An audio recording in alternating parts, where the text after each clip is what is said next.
کبھی کبھی کچھ عنوان ایسے ہوتے ہیں کہ بس پہلی نظر میں ہی توجہ کھینچ لیتے ہیں۔ آج ہم ایک ایسے ہی عنوان کو سمجھنے کی کوشش کریں گے، دا فرسٹ گیٹ۔ چلیں دیکھتے ہیں کہ ان چند الفاظ کے پیچھے آخر چھپا کیا ہے۔ جہنم کا پہلا دروازہ۔ ذرا ان الفاظ پر غور کریں۔ ان میں ایک عجیب سی گہرائی ہے، ایک پراسراریت ہے نا؟ سنتے ہی ذہن میں کئی سوال اٹھنے لگتے ہیں۔ اور پھر جب اس کا انگریزی ترجمہ سامنے آتا ہے، دا فرسٹ گیٹ آف جہنم، تو بات اور بھی دلچسپ ہو جاتی ہے۔ آخر یہ عنوان کہنا کیا چاہتا ہے؟ تو یہی وہ سوال ہے جس کا جواب ہم مل کر ڈھونڈیں گے۔ چلیں اس عنوان کے ایک ایک لفظ کو الگ کر کے دیکھتے ہیں کہ اس میں کیا کچھ چھپا ہے۔ اچھا، تو اس عنوان کو سمجھنے کی شروعات کرتے ہیں اس کے سب سے اہم لفظ سے، جہنم۔ آخر اس لفظ کا مطلب کیا ہے؟ دیکھیں، اسلامی عقائد کے مطابق جہنم وہ جگہ ہے جہاں موت کے بعد حتمی انصاف ہوتا ہے، یعنی اعمال کے حساب سے سزا ملتی ہے۔ اسے ہم دوزخ بھی کہتے ہیں، اور انگریزی میں اسے ہیل کہا جاتا ہے۔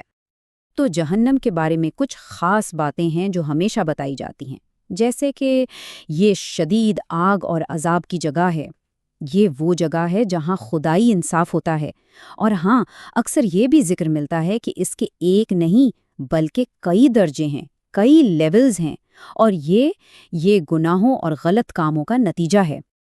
تو مطلب یہ ہوا کہ جہنم صرف کوئی جگہ نہیں ہے، یہ اس سے کہیں بڑھ کر ہے۔ یہ ایک بہت گہرا مذہبی تصور ہے جو بتاتا ہے کہ اعمال کا حتمی انجام کیا ہوتا ہے۔ یہ صحیح اور غلط کے درمیان ایک واضح لکیر ہے۔ ٹھیک ہے، تو جہنم کا مطلب تو سمجھ آ گیا۔ اب آتے ہیں عنوان کے دوسرے حصے پر، دروازہ، اور یہ ہمیں ایک نئے سفر پر لے جاتا ہے۔ لیکن ذرا رکیے، یہاں صرف دروازے کی بات نہیں ہو رہی، یہاں خاص طور پر پہلے دروازے کی بات ہو رہی ہے۔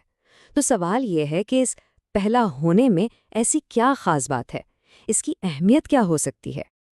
اچھا، تو اسلامی روایات میں اکثر یہ بات ملتی ہے کہ جہنم کا ایک دروازہ نہیں بلکہ کل 7 دروازے ہیں، اور یہ جو نمبر ہے نا 7، اس کی بھی اپنی ایک خاص اہمیت ہے۔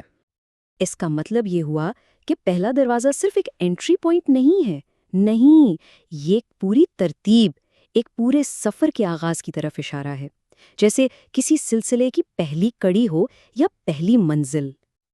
اب ایک اور بہت دلچسپ بات پر آتے ہیں، وہ یہ کہ یہ عنوان 2 زبانوں میں کیوں ہے، یعنی اردو بھی اور انگریزی بھی۔ تو دیکھیں، ایک طرف ہے اصل اردو عبارت، جہنم کا پہلا دروازہ، اور دوسری طرف ہے اس کا انگریزی ترجمہ۔ سوال تو بنتا ہے کہ ان دونوں کو ایک ساتھ کیوں رکھا گیا؟ اس کا کیا مقصد ہو سکتا ہے؟ دراصل یہ 2 زبانوں کا استعمال ایک طرح سے ایک پل کا کام کر رہا ہے۔ یہ مختلف کلچرز اور بیک گراؤنڈز کے لوگوں کو جوڑتا ہے۔ اس سے یہ خاص مذہبی تصور ان لوگوں تک بھی پہنچ جاتا ہے جو شاید اردو نہیں سمجھتے، تو اس کی پہنچ، اس کی ریچ بہت بڑھ جاتی ہے۔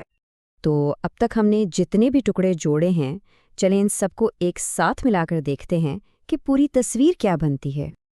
اب اس عنوان کو دوبارہ دیکھیں، دا فرسٹ گیٹ آف جہنم۔ اب یہ صرف ایک چند بے معنی الفاظ نہیں لگ رہے ہیں نا، اب ایسا لگ رہا ہے جیسے یہ ایک پوری کہانی کا ایک اشارہ ہو۔ تو ہم نے کیا سیکھا؟ ہم نے دیکھا کہ اس عنوان میں ایک خاص مذہبی مقام ہے، جہنم، ایک شروعات کا نقطہ ہے، پہلا دروازہ، 2 زبانیں ہیں جو کلچرز کو جوڑ رہی ہیں، اور سب سے بڑی بات، یہ ایک بہت بڑے اندیکھے سٹرکچر کی طرف اشارہ کر رہا ہے، یعنی باقی کے 6 دروازے۔ تو جو بات ایک پراسرار جملے سے شروع ہوئی تھی، اب وہ ایک بہت ہی گہری، سوچی سمجھی اور دل میں اتر جانے والی بات بن گئی ہے۔ یہاں ہر لفظ کا ایک مطلب ہے، ایک مقصد ہے، اور یہ سب کچھ ہمیں ایک آخری اور بہت گہرے سوال پر لا کر چھوڑ دیتا ہے۔ اگر یہ کہانی صرف پہلے دروازے کی ہے، تو پھر باقی دروازوں کے پیچھے کون سی حقیقتیں اور کون سی دہشتیں چھپی ہوں گی؟